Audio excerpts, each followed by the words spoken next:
But either you voted or you did not vote. We have a president, isn't it? No, but we don't.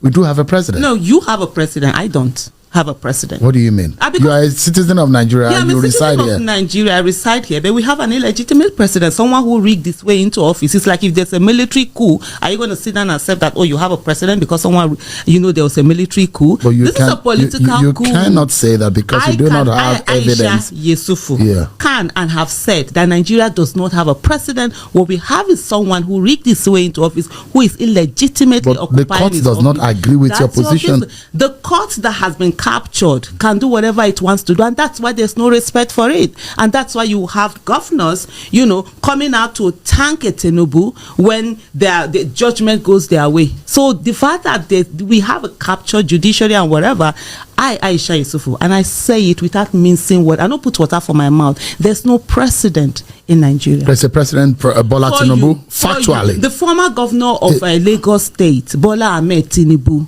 yes, is illegitimately occupying an office in Shoden. And I've So guys, Aisha Yesufu has released another explosive banger. This one is hot. Even Shehu himself could not believe his ears. Guess what? Aisha Yesufu has said something that I believe Tinubu must be crying by now should he had seen this video. You need to watch this video yourself. Take a look. So is Nigeria's situation too complex to fix? What is the way out of our political, economic and security challenges, ethnic tensions and corruption at all levels? Joining me today to discuss this present issue is someone who's never shy about speaking her mind. She's an activist and a co-founder of the Bring Back Our Girls movement. It's Aisha Yesufu. Thank you so much indeed for joining us on the Micron podcast. Thank you for having me, Shehu. But let me just say I'm not an activist. I am an active citizen. There's a difference. But I'm a trader at the same market. It's good to have you. Thank you. I'm not sure that you are one of us who is experiencing the biting situation of the fuel price. It looks like you are permanently on CNG or you are CNG. Do I want to die early? That thing is death trap. With all the things that we are saying, that it's not as safe as it's supposed to be. Have those videos been confirmed though? No, but a lot of this thing out there, like the messaging, that it's not as safe as they are making it out to be. And so we need to look at, in terms of trying to cut costs, what is the implication. But let me tell you something. I'm actually not one of you that is feeling the bite, because I have a husband who takes care of me, and it's just I have a full tank. So you voted and you worked for Peter Obi, and you are one of those who won against Bola Tinubu. But now you're one of those who are saying, oh, yeah, you got what you deserve. Those who voted. But either you voted or you did not vote. We have a president, isn't it? No, we don't. We do have a president. No, you have a president. I don't have a president. What do you mean? You are a citizen of Nigeria and you reside here. Nigeria, I reside here. But we have an illegitimate president, someone who rigged his way into office. It's like if there's a military coup, are you going to sit down and accept that, oh, you have a president because someone, there was a military coup? But this is a political coup. You cannot say that because you do not have evidence. Aisha Yesufu can and have said that Nigeria does not have a president. What we have is someone who rigged his way into office, who is illegitimately occupying. The court does not agree with your position. The court that has been captured can do whatever it wants to do, and that's why there's no respect for it, and that's why you have governors coming out to thank a Tinubu when the judgment goes their way. So the fact that we have a captured judiciary and whatever, Aisha Yesufu, and I say it without mincing word, I don't put water for my mouth, there's no precedent in Nigeria. There's a president, Bola Tinubu, factually. The former governor of Lagos State, Bola Ahmed Tinubu, yes, is illegitimately occupying an office in Shoden. And I've said it. You have your opinion, Shoden, I have my own. So why does he have to? No, there is a fact. There's a fact, there is an opinion. No, then go ahead with your own fact. This is mine. This is my reality. And I'm telling you, Nigeria doesn't have. Why is it difficult for you to accept that? Why should I accept in the next 4 years? Hold on, Shehu. Someone comes to my house, steals my car, take it away, repaint it, and you're telling me that I have to accept it because it's been repainted and you can't pay history. The proven or not the proven, that's not the point. This is what I'm saying to you, Shehu. This is Aisha telling you that Nigeria does not have a president. If you, Shehu, believes that Nigeria has a president, go ahead. Who is stopping you? In this situation that you are in now, and I see the effort that you have made, you're one of those who went to Edo State. You campaigned for Olumide Akpata, and there are those who have in fact mocked you and said, let Aisha go to her village and ward and polling unit and let us see how she can.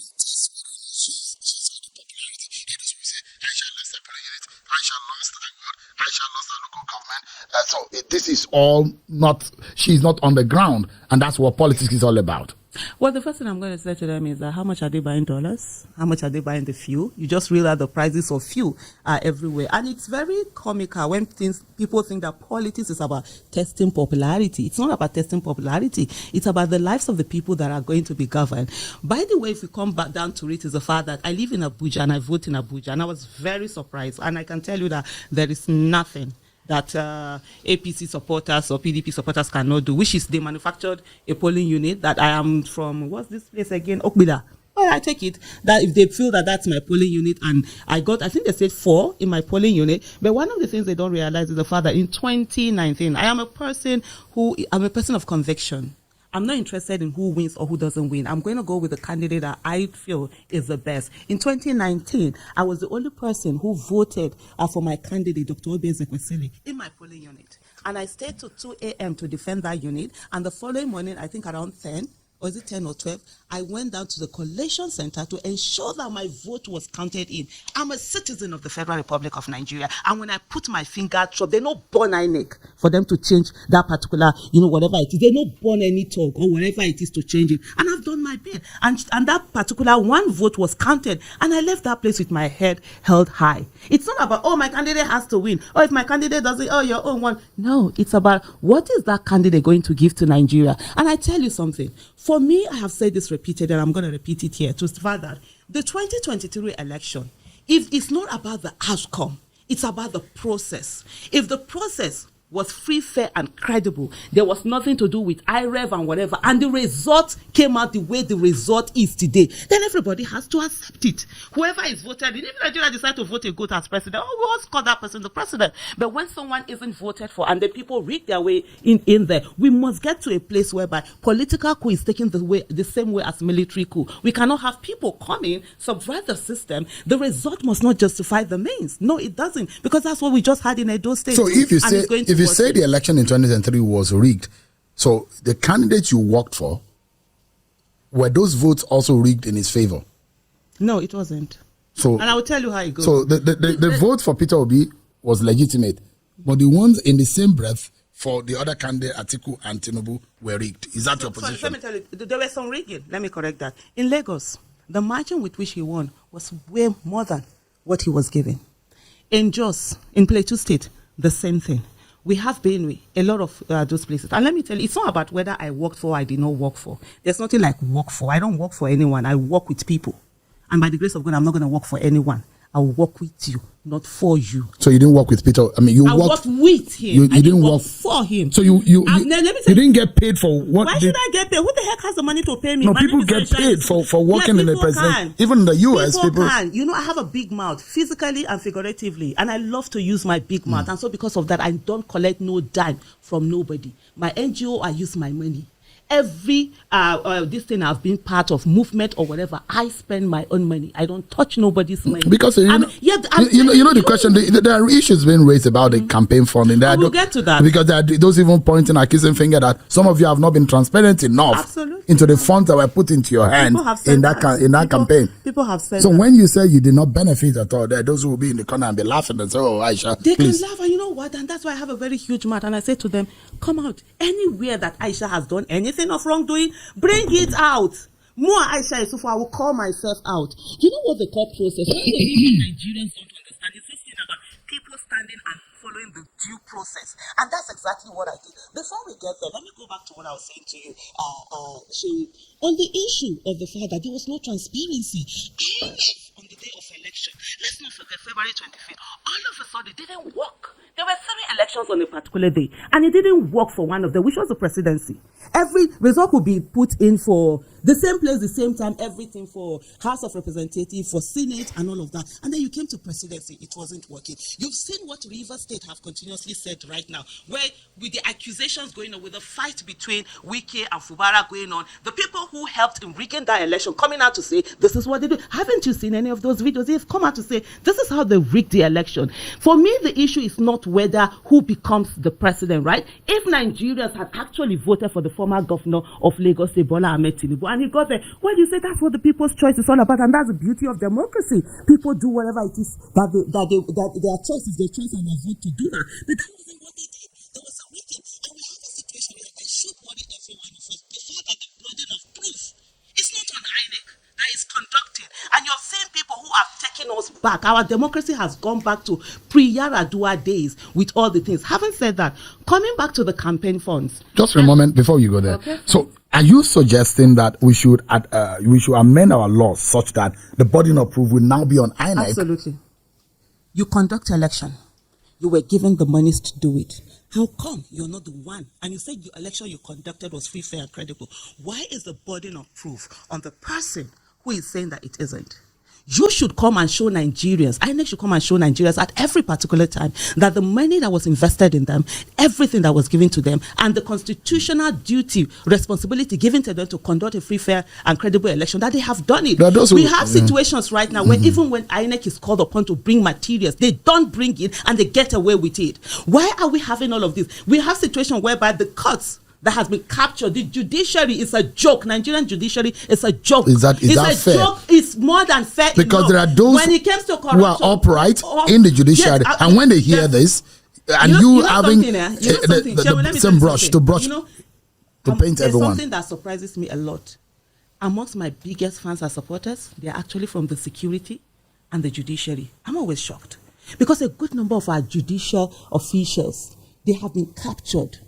They have been oppressed and suppressed. They can't. Only a few corrupt ones are heading everything and standing out there. You need to see what our judges are going to, even those that are at the top echelon of all this of the judiciary. So people are going to. So when we talk about capture, there are a lot of them who can't say because of their job and everything. And when we speak out their minds. I've met them who have said, yes, what you're saying is so. So when I say it's corrupt, it's not even about me. What is this now? I think Nigerian is the judiciary has been captured as the most corrupt.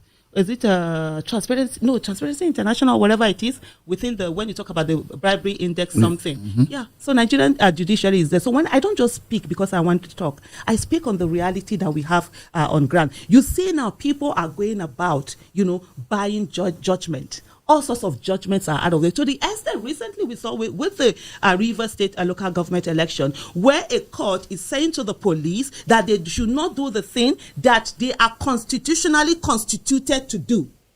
Don't provide security.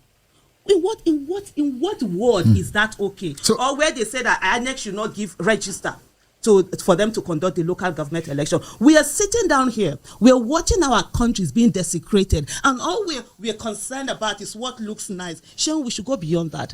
In the next 50 years or 100 years, you and I will not be here. And then what do the generation that are going to come after us, how are they going to see what we did with the Nigeria that we have today for them to have a better Nigeria than we did? Those are the questions that should worry us, not optics. Because our laws and in the common law system, it says he who alleges must prove. It means that if you say that the election was rigged, you have. So when you are asking that our law now should be tweaked in such a way that the onus of proof should fall on INEC, how realistic do you think that will be? Very realistic. Because at the end of the day, the whole evidence is with INEC. Our laws, yes.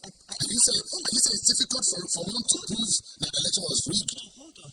It is because it depends on whatever the court is going to say. You can bring in the evidence. The court says to you, I'm not going to accept this evidence. Or it depends, even with the evidence that comes before the court decides what is going to accept and what is not going to accept at the end of the day. And sometimes people, hands are tied. Let me give you an example. If you're talking about, we have had countries, even with the US, where they will ask for a recount, a physical recount. First of all, INEC has the resources and everything to have all the result sheets. So if there's a problem that says, this particular place, the result sheet is different, or like what we are having now, the registered and the accredited voters, the votes are now more than accredited voters. All you need to do is INEC bring all the materials which you're supposed to have, and let's have a recount.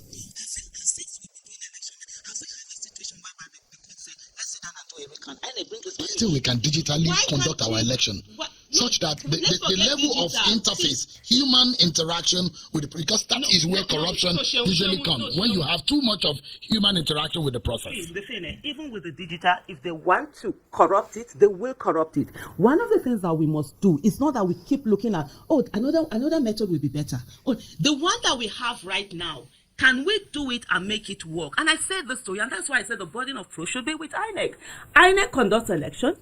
INEC has all the result sheets. right? They have the result sheets with them, and they're not supposed to destroy this result sheet. So if we have a problem with certain areas and say this places the results are this, what will it take for the court to say to INEC, bring every of those results? If it's going to take us 1 week to recount every, let's say, a presidential election, let's sit down and physically recount it on live TV. We are talking about our nation here. This is not, we have reached lower than ground zero. This is not where we'll sit down and be thinking about, oh, what looks pretty. People are dying. We are talking about people's lives here. So INEC can do that. It's not to first of all thinking that, oh, is it digital or not digital? Because if the same people we do things about digital, we've seen since let me look at 2015. We've had amendment of the Electoral Act, and fantastic. Jonathan did an amendment, brought in the card reader. What do we have? The judiciary insisted, Supreme Court said that the card reader was not admissible in the court. It took us back. We saw Buhari. As bad as Buhari is, the most failed leader then, before the former governor of Lagos, Bola Ahmed Tinubu, decided to illegitimately climb office. And this is Aisha Yesufu speaking her mind. Shewi, it's not useful. If FCC have any issue, they should come and meet me. My house is not far from there. You're not afraid of what would they do? To be put behind bars for your statement that might be regarded as illegal and unlawful. They either put me behind bar or they put a bullet through my head. There's nothing that they're going to do that hasn't been done before. You understand? Terrorists are killing people out there. What are they going to do? Put me behind bar? Please feel free. When I'm behind bar, guess what? I'll be safer than you are. Because I have people protecting me. Every one of us in our houses, we are not safe. In Abuja, they are going to people's houses and carrying them. Terrorists are going inside people's houses and carrying them. So I'll be afraid that someone is going to lock me. So please bring it on. Let me ask you something quickly. Are you worried about your political stance recently? You supported Obi Ezekwesili. She lost. You supported Peter Obi. He came distant third. You went to Edo State. You supported Olumide Akwata. He came a distant third also. With the benefit of hindsight, all these gap in performance of those whom you have supported, that those who are saying, is it possible for you to rethink your support when it comes to election and probably stay on the side that can also win election and probably actually build structure? Because political structure also win election, don't you think? So in 2019, I supported competence, character, capacity. And Nigerians decided that they were going to not follow the best candidate and do whatever they do. Fine, it's a choice. In 2023, I also supported competence, character, capacity. And Nigerians did vote for him. But then there was a rigging that happened. In Akpata's case, I also supported competence, character, capacity. And Nigerians decided that, okay, in that case, there's also rigging that had gone on, even though the higher was some sold their votes, some did this thing. So you thought that the election in Edo State was rigged too? Absolutely. Hold on, Shewa. Let me finish what you have asked me, because it's very crucial. The question that you've asked is the myopic mentality of a lot of Nigerians. The election has to be who wins. That's why you see people in the morning, they will be in one party, in the evening, they will be in another party, and they go to another party, because all they want, they will rather support corruption, they will support structure of criminality, for them to say that they are on the winning side. I don't want to be on the winning side. I want to be on the side of competence, character, capacity, that when Nigerians decide to have sense and allow them to go in, we work for them and give them good governance, accountability, and transparency. So election is not just about winning. It's about ensuring the right person get into office. If you see these attributes in the APC or PDP, would you support them? If there's someone who is there, absolutely, why not? I've always said this. Let me tell you something. It's not about the party. It's about candidates. So you're not a member of a Labour Party? I'm not a member of a Labour Party. But you're an obedient. I've never been a card-carrying member of any party. And I think I need to change that. I'm still waiting. I've not gotten to a place where I want to do sacrifice, because leadership or whatever in that place there's a whole lot of sacrifice attached to it. When you say obedient, I'm a Peter Obi supporter. Even though when that word was coined, I was one of those persons who said that the only person that's going to be obedient is Peter Obi, because whoever is serving has to be obedient. So but by now, with the loose definition that anyone who supports Peter Obi is obedient, yes, so that makes me obedient, but I'm not obedient to anybody. And even to Mr. Peter Obi was the father, when you get to office by the grace of God as the president of the Federal Republic of Nigeria, you are the one who is going to be obedient to the people and serve the people. And what we are looking for are people that are going to serve. And you know, there was something you made, there was a remark you made earlier on. Have you been paid? Have you not, because for me, I'm not hungry. You understand?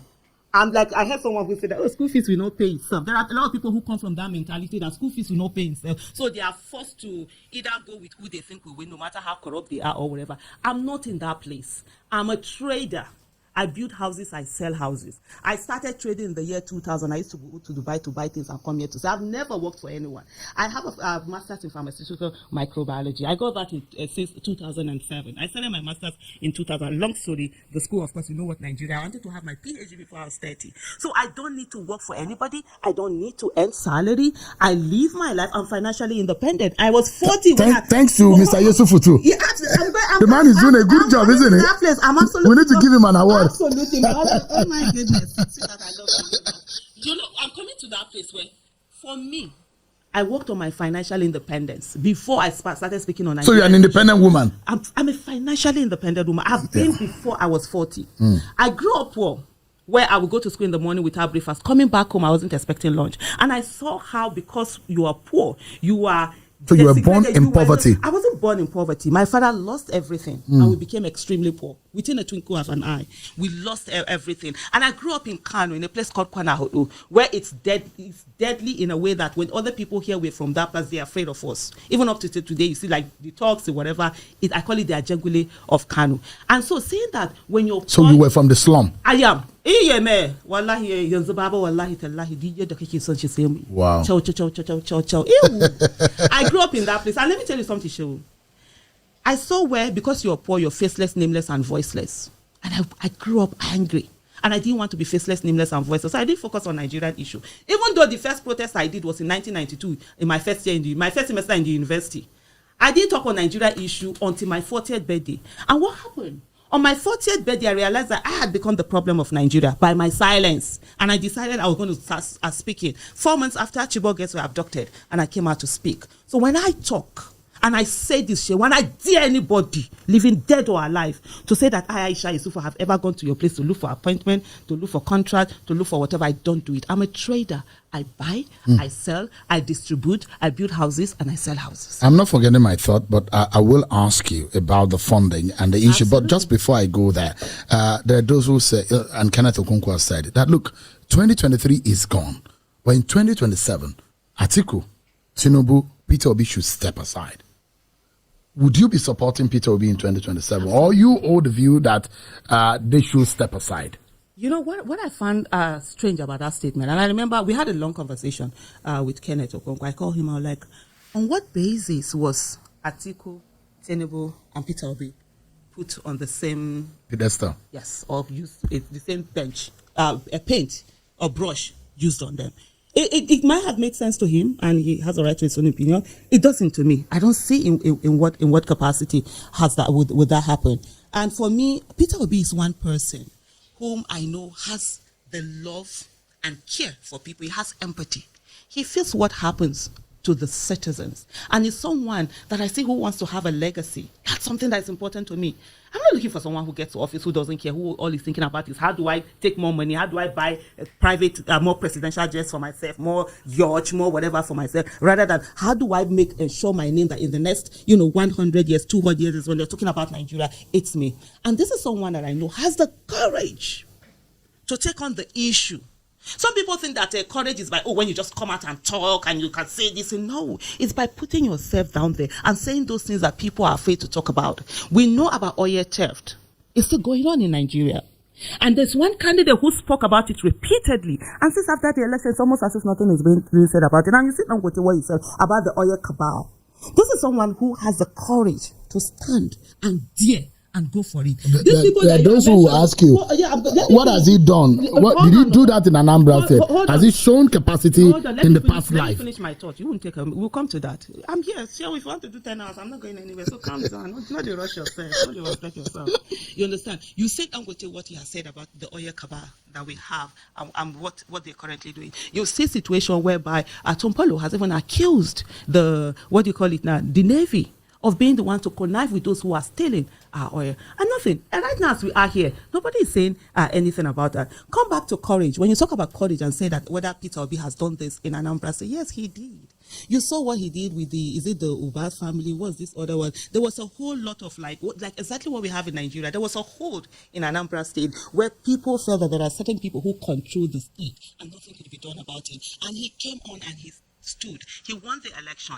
The election was rigged. He went to the courts, you understand, to ensure that the right thing was done, and he stood for so many years. And one of the things that he always talk about is sometimes when he goes to that, he used to go alone, whereas the other ones are coming with their shoebi, they're dancing, they're drumming, they're going on. He stayed on. You understand? That in itself is courage. One of the things you've not asked, but I'm going to ask you. One of the things that people have said is the fact that after the 2023 election, he could have asked that people be on the street. People, for them, that is courage. That's not necessarily courage. This is someone who said, no, I'm going to follow the legal system and take it to the end. I believe in the Nigerian institution and I believe in the Nigeria and go with it. But there are people who feel that it's always about get people to be on the streets, get them to be out there, put them on in harm's way or fire's way or whatever. And Peter Obi has said, no, he is not going to do that. And I'll give you just a bit of an insight into what we're doing our campaign.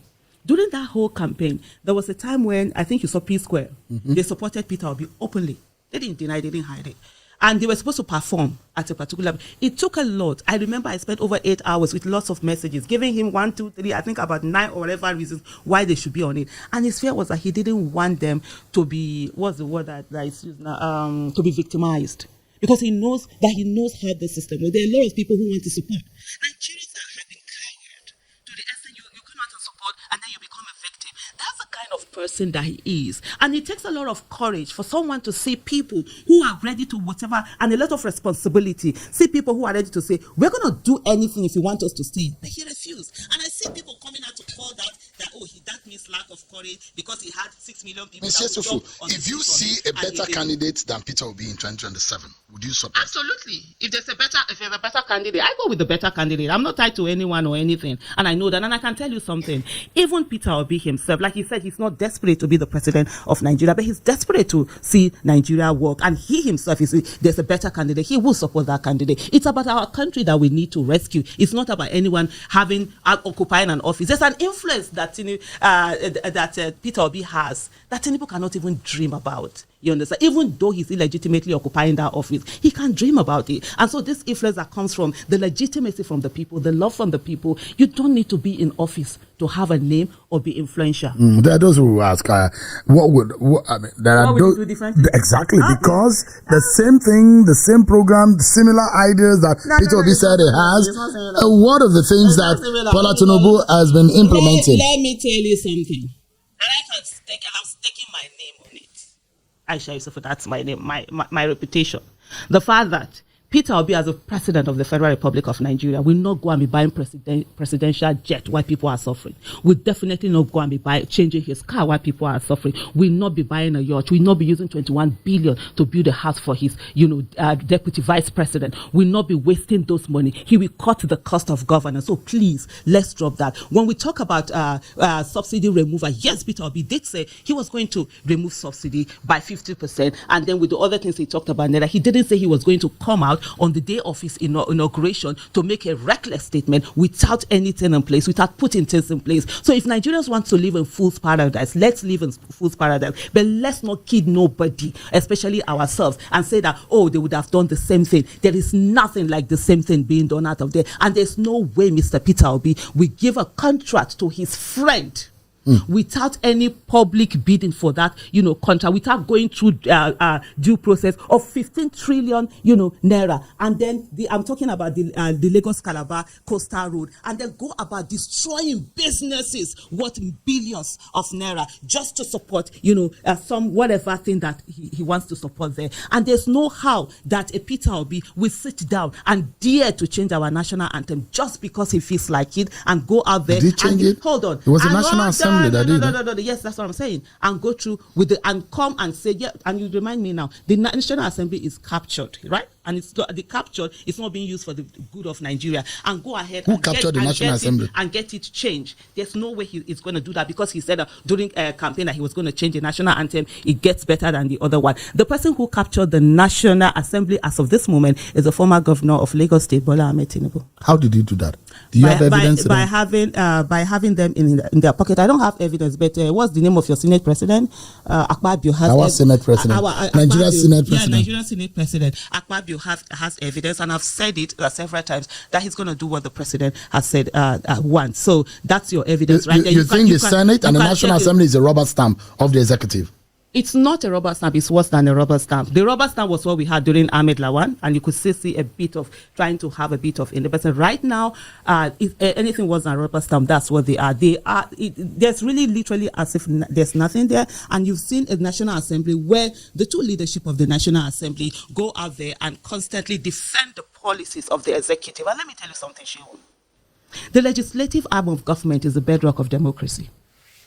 Yeah, they have oversight function. They make laws, they approve, appointments of people, they ratify treaties and all of that. And they're supposed to hold the executive accountable on behalf of the people. But what we have with Akpabio Senate and the other persons, the House of Representative, this thing that we have, leadership that we have, is that they don't do any of this. What they do rather is to speak and defend the executive. And I tell you something. When you have the three arms of government, right, the executive is supposed to be the weakest. Yes, there's separation of power, but in its way, the executive is supposed to be the weakest of them. But you know what, in Nigeria, it happens to be the strongest because they have money. The other ones, the Judiciary and the National Assembly and the legislative arm have turned themselves into slaves in Nigeria. And if you want me to tell your opinion is in their leadership. They're always doing the things that the executive wants.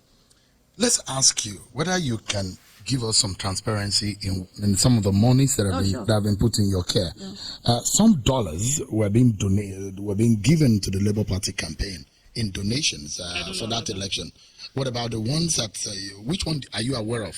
The one I'm aware of is the Obi Dati campaign. That I was one of the signatories. How much went into that account? I think we got about 560 something million, if you want me dollars. Million naira. Please, I'm looking for those dollars. Because there were foreign donations. The money that came I'm looking for the foreign donations. Whatever did Mr. Obi tell you about that? I don't know whatever Mr. Peter Obi did or did not do. I know of the campaign that I was. And you were a signatory to its accounts. There are, I think we had four bank accounts. You understand, that are out there that were put together. And if you want me, I can bring up the papers and then we go through the figures exactly, the way they were. So this foreign, and the last time when we did, I think it was it January or February when we did a public, statement, putting out the accounting of the statement of account. One of the things that Mr. Peter Obi did say was that for those who said there were millions of dollars that were donated to us, please let them come and show us where these donations are. We would like to get them. I'm interested in getting those billions because elections will come on again. And we need those monies that people have donated. But what I can tell you is that from the accounts that we sourced for funds from people, what we got was, if I'm not mistaken, it's about 560 something million naira. And then Mr. Peter Obi himself brought in 800 million naira, which was towards we needed to pay for the polling unit agents and all of that. So all of this things I don't know. And every one of those kobo was accounted. And I'm going to tell you a very funny story. You understand? Sheon, one of the things that I'm very big on process. And you will hate me sometimes if you're on my team because I insist if this is the way things have to be done, no matter how you want it to be done in another way, I'm not going to allow it. And so every kobo that entered that account, there was never a time that cash was taken out of that. Everything is transfer. And then people can check, and I'm sure they've already checked and rechecked, investigative journalists, the government and whatever, to see where every money went to. On the day of our election, where we had about 1.something billion, that I was the one in charge of polling unit agents because that has come up a lot. People have spoken about polling unit agents. And on the day of election, the bank where we had the money sent in someone to my house where we worked out on how to rejig the balance, the limit that I have, for that day. And part of the things that while we're checking it, he said to me, so let's transfer it to your account, you understand? And let's see whether it's working. I said to him, no. I'm not going to transfer anything to my account. How will it look like that? You transfer money from campaign money. He said, no, but it's just 1,000 and we'll test. I said, no, it's not just 1,000. It's a process. And I said to him, a lot of people who are accused of corruption, most times they don't take money. It's by subverting that process that you find yourself in that way. Imagine, for example, if Aisha had even done that. The next thing, Aisha carried money, whatever. And so those are little things that I'm very, very particular about, and nothing was done. And every money that was transferred from that account, you could see where it came from. And I'll tell you something. There were people who actually reported me to Mr. Peter Obi because I refused to collect money from anybody. There were people who called me, Aisha, we trust you. We know your money is not going to get missing. Let's donate the campaign let's give you some of the money, before even Peter Obi had set up his account for donation. And I can say this to you, it took Peter Obi a lot before he agreed to set up that campaign. And so there was a time I even called it that, like, look, Labour Party that are running their mouth now, Aburi ate food, he belly food, saying Aisha Yesufu moi. Now I want they call the name. I don't do little money. If I steal your $1 million, what will it buy me? 3 bags?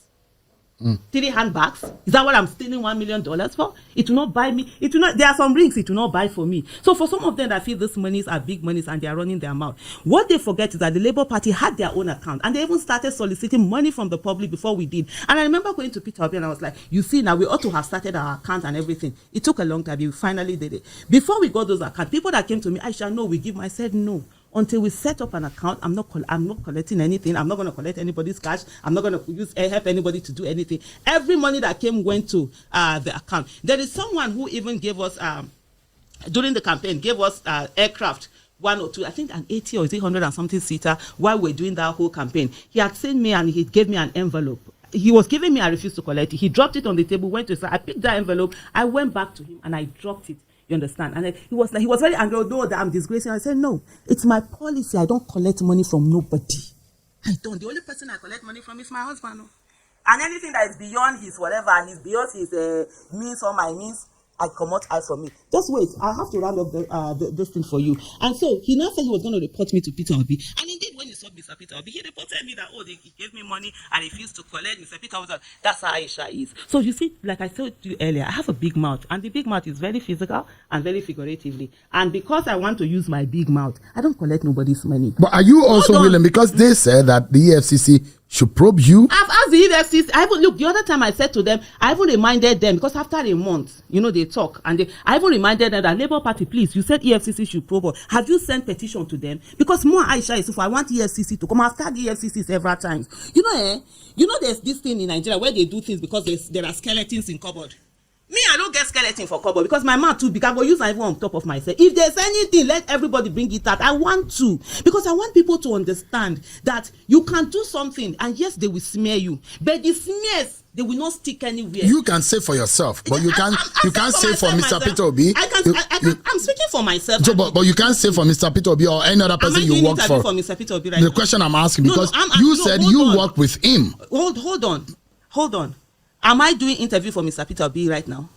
You said you work with him. Am I doing interview for Mr. Peter Obi right now? But you just said on this interview that you work with. My question, will not continue. No, you are having an interview with me. But the question is, no, I will get to your question. Aisha Yesufu. Exactly. But Aisha Yesufu says she worked with Peter Obi. Okay. And I told you I worked with Peter Obi, and that was why I took care of a particular campaign, the campaign donation accounts for the public that he did. I was one of the signatories, and Peter Obi was not even a signatory.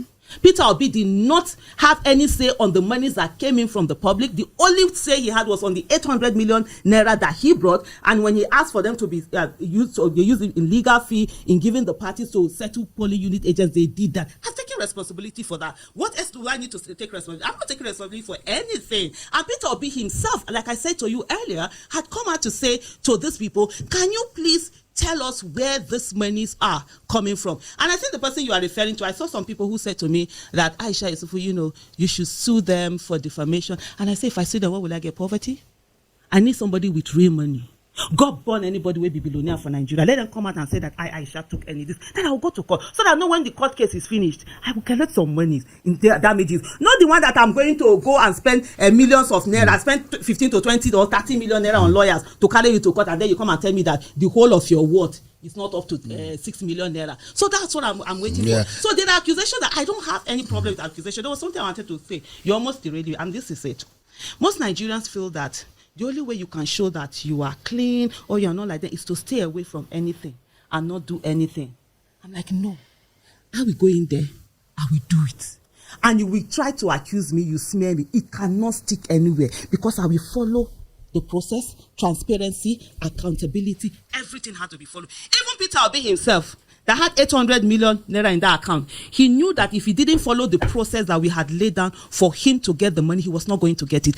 We had this thing, he has to call, verbal instruction, written instruction. There were times that he forgot one, he did the other, but he's on his own.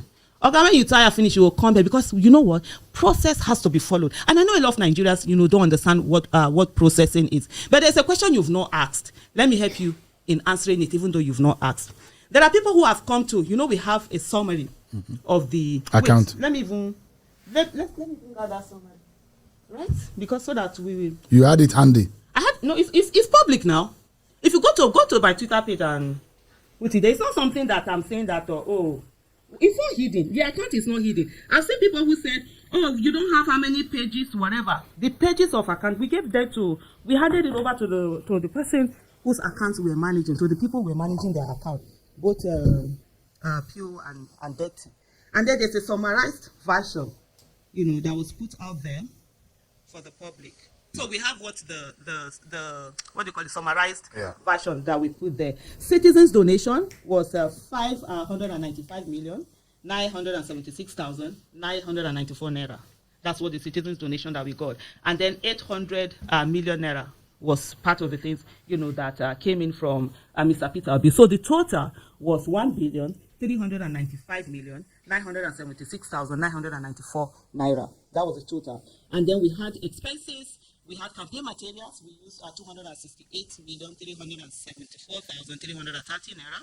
Media and radio broadcasting, we used 16,422,867 naira. So what we did with the media, we're very focused. We didn't have huge pocket like other people, so we didn't focus on a TV adverts and go whatever. We did radios across the country. Bank charges 1,750,544 naira. Administrative expenses 475,000. Legal expenses 744,500,000. And then you had campaign and election activities 28,500,000. But there's one I kept aside, which is the polling unit agents expenses. We had 324,381,700 naira. I'm going to come to you on this. With the polling unit agents, when we did, I told you, remember I told you that on the day of our polling unit agent, the bank had sent someone to my house to help me with this thing. Aisha Yesufu, I was the one that was in charge of polling unit agent payment for Peter Obi. The money we had budgeted about, our budget was like 1.4. We had about 130 something thousand polling unit agent, 1.4. On the day of election, we started with the payment. We had started giving. So before then, was it that money before then, when Labour Party finally gave us the list, because we kept insisting, give us the list, I didn't get it. We got it at less than 24 hours or 48 hours to election. And so when we got it, we sent messages to all the Labour Party agents and said, send in your account number. So account numbers came in.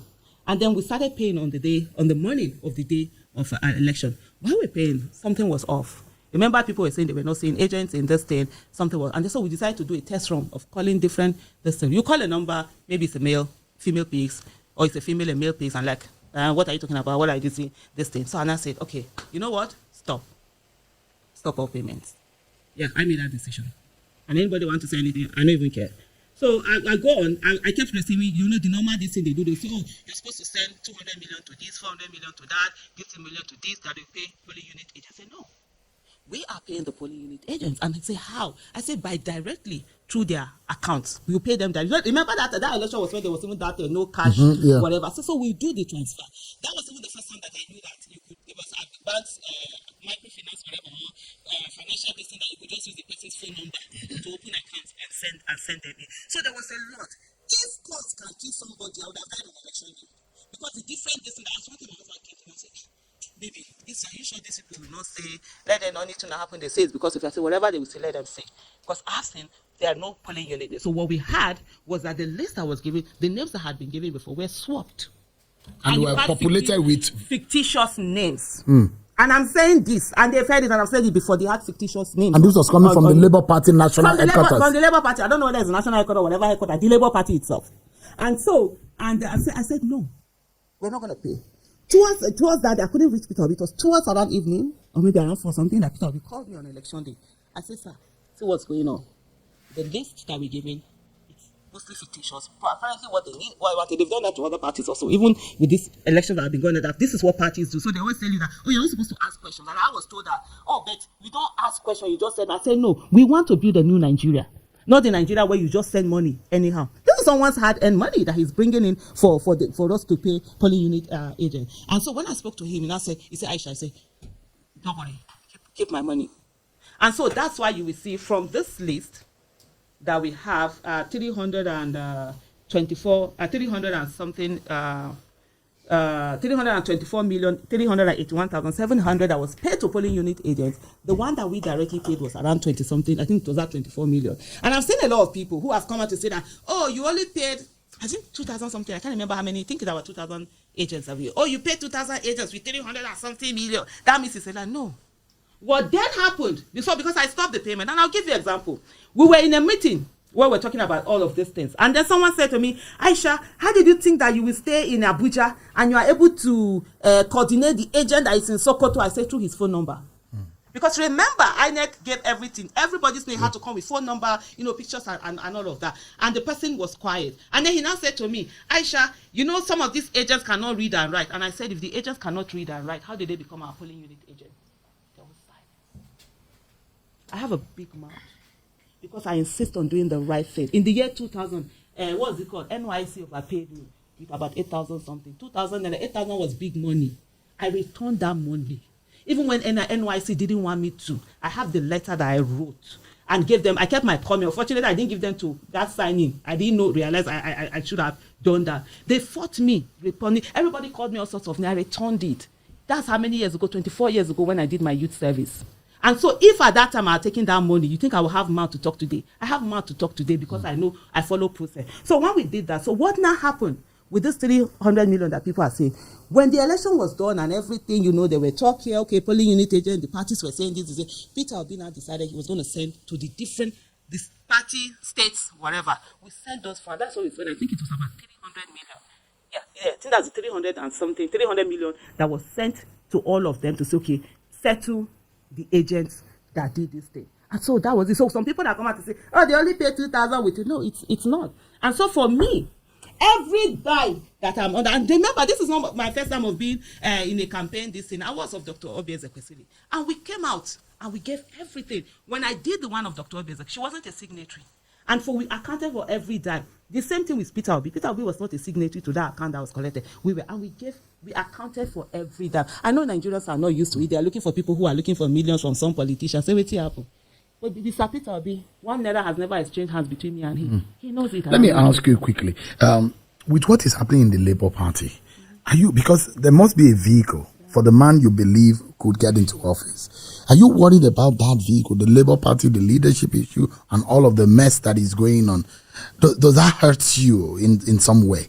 I'm worried about the political classes in general. And this is something that has always happened. Whether it's Labour Party, APC, PDP, whatever it is, there's always this tussle that happens. And for me, I always take responsibility of things. I don't wait and blame it. Because if you blame other people, that means the solution can only be in those people's hands. But if you take responsibility, that means you will be able to now proffer solutions. And one of the things I've always said is that we must join parties. I'm also as guilty. I haven't joined any party. And staying out of the way. We can't stay out of the way and say, oh, this is the way parties is going on. What is going on in Labour Party is disheartening.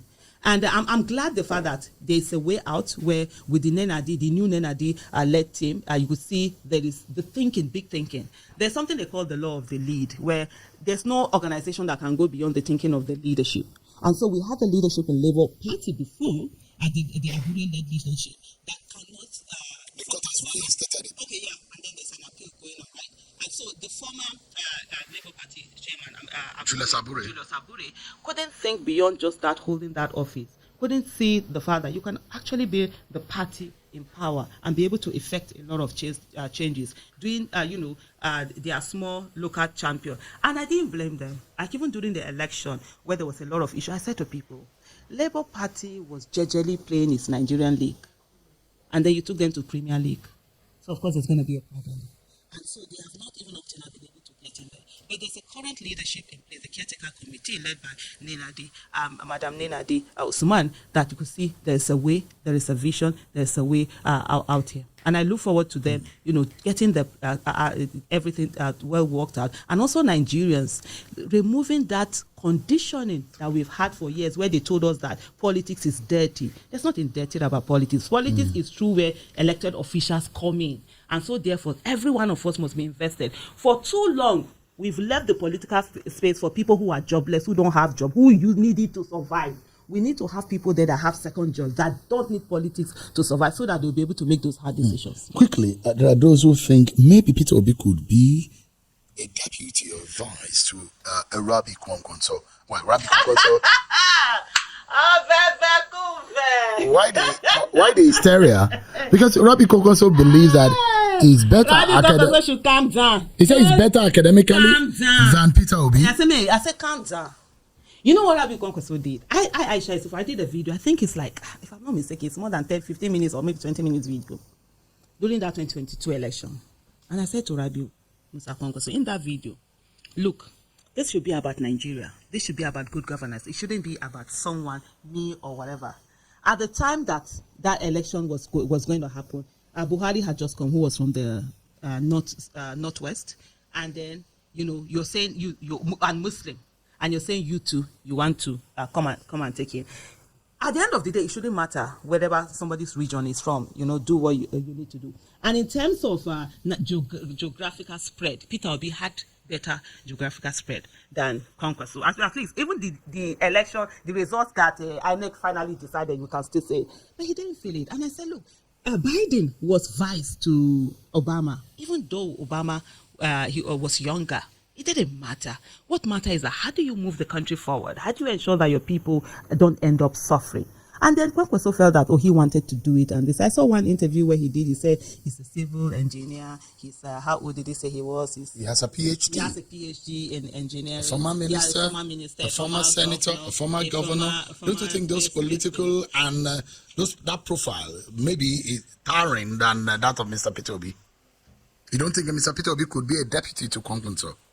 Going forward. If Mr. Peter Obi is a deputy to Kwankwaso, I can tell you that Aisha Yesufu, will work against that ticket in whatever capacity I can. That is legitimately and constitutionally allowed.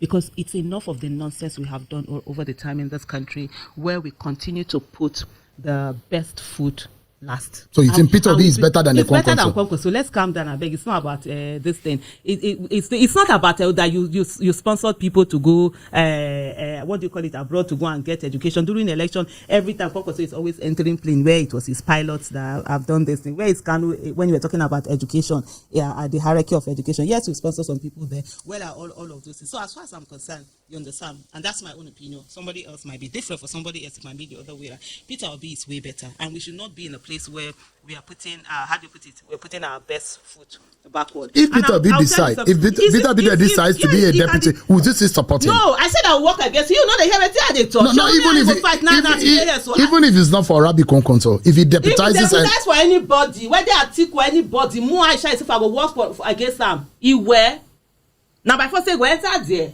You never tell us all this now what we do with the kind of person we know. So it's Peter Obi or nothing. No, it's not Peter Obi or nothing. You asked me a question before. If there's anyone, if on the ticket there's anyone better than Peter Obi, whether maybe an Obi. Obi Ezekwesili. Anytime, any day. Above Peter Obi. Before, Dr. Obi Ezekwesili has it. You understand? Nigerians might not, with their Nigerian way of, they want the one that will be sweet talking them. Policy, everything, number one. You asked me, and I said, even the Peter Obi has said he's not desperate to be president, but he's desperate to see Nigeria work. Let me tell you something. In 2015, I voted Buhari. Because of Professor Yemi Osinbajo. I've never been a candidate of Buhari. Even 2014, no, I think October 2014 or September, the tweets are still there. You can always bring them up my tweet. I said Buhari cannot win election in Nigeria. After what happened with the 2011, riots that happened, that he could have at least said a word. Not all them, it was all over the northern part of the country. Bauchi was where they killed those coppers. People were killed. I was living in Kaduna at that time, and I said he could have said a word to put a stop to it, which was the same thing that people wanted Peter Obi to have done in 2020. They said no, he's not going to do that. And then I said he can never. I didn't vote for Buhari in 2011. Is it 2011? Yeah, I didn't vote for Buhari in 2011. I didn't vote for Jonathan in 2011. Said they were not this. I voted for, what's his name? Nuhu Ribadu. And today, as I'm speaking to, if Nuhu Ribadu is running for council, I will not vote for him. Why not? Because he hasn't shown he has a character. But let me ask you quickly. So no, let me finish before you ask me. Let me finish this one. So because of that, I have seen what it is to vote. And that was why, if you remember, they said, and Buhari's case was someone who will always delegate. Buhari never does the work. Whether as well, I was 10 years old when he took over. In December 1983, I turned 12 on the 12th of December. I turned 10 on the 12th of December 1983. Buhari took over on the 31st of December 19. I'm aware of that, and the jubilation on the streets and everything. He delegated to Idiagbo. When he was what's the name of PTF chairman, he delegated to that something consortium. The acronym was APC. And then so we knew he has always used to delegating. When he came, he did delegate, but he didn't delegate to Osinbajo. I remember that was always saying, oh, Osinbajo will take care of the economy, he will take care of security because of the insecurity that was rife, the attack on democracy and everything, the impunity from PDP's led government at that time. And we decided with these people, okay, let's try change. And I kept saying, no, if they don't work, we vote them out again. Unfortunately, Nigerians didn't go there. So I've seen what it is. You vote for a deputy. There's nothing there. There's no whatever. They just put them by the side. I'll support Peter Obi to go and be somebody. So quickly, do you think that Peter Obi should step out of Labour Party? Because it does look like the mess in Labour Party and the cobweb of crisis is entangling. Do I think? So I don't have a stake in Labour Party to be able to make that decision. But I would say to you, if Peter Obi had run as an independent candidate, if Nigerian laws allowed independent candidacy, nobody would have been able to rig that election. Nobody. The biggest one of the listing where we had, and I even said it even as far back as 2022, when you were talking about the weakness and threat, was actually the party itself. And the way it has been behaving, it hasn't done well. But Peter Obi has been one person who feels he wants to get things to work, not just to move on, and I respect that decision. But I would say if Peter Obi today decides that he's going to go out, start a new party, I mean, there are millions of Nigerians who are actually waiting for that. The Labour Party has sort of been a threat or a weakness, should I say, in the whole thing. But we'll see how it goes. But at the end of the day, it's about the fact that he has remained the way he is. He has shown that he's not just a flash in a pan kind of a person, but he's staying on with the people, hearing the people, being the president that Nigerians voted for, and just they're giving hope to Nigerians that are fast losing hope. On a final note, as a Nigerian and someone who has a love of the country at heart, though the government is saying, look, some of our policies may bring some immediate hardship, but in the long run, it will benefit the people. And they make comparison of countries of the world where policies have gone in this direction. What kind of hope message are you able to give Nigerians today as to how great our country could be, and in the present situation, the kind of perseverance they should be able to muscle?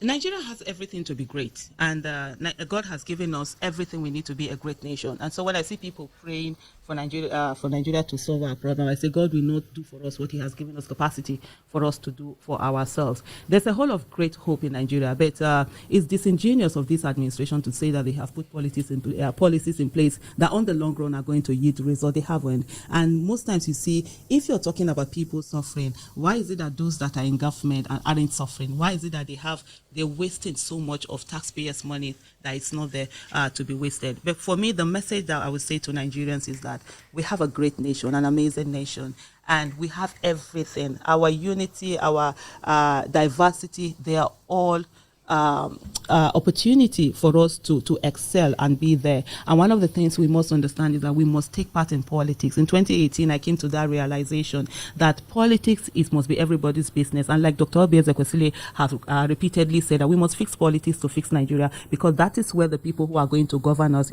come in. And one of the things we must do is to forget about, our differences in terms of religion, in terms of tribe, gender, age, and all of that, and focus on the fact that we need to have accountability, transparency, and good governance, and to get ourselves going. And on the final note, I will say to every Nigerian that, look, if you go to any part of Nigeria and you take away the dressing and you take away the language, we all look similar. The air of poverty is the same. The untarred roads, the fact that access to good quality education is dependent on the economic status of one's family, the fact that we don't have good healthcare services, the fact that there's a lot of unemployment, the fact that, roads aren't good, people are suffering. So those are things that unite us. Why don't we unite and solve all of these problems and have a great nation? Then we can ask ourselves, who are we? Thank you. Ms. Aisha Yesufu, thank you so much. It's always a pleasure talking to you, albeit sometimes we disagree because It's a disagreement is okay. Yeah, Let me just say something on that. And I love the disagreement. No, Even when you don't agree to something, at the end of the day, they say that I get coconut head. I know they hear what. That's how it is. And even my husband, when he came to propose to me, when he proposed to me, I said to him, I don't like housework and I'm always sick. And he still married me and I'm here enjoying myself.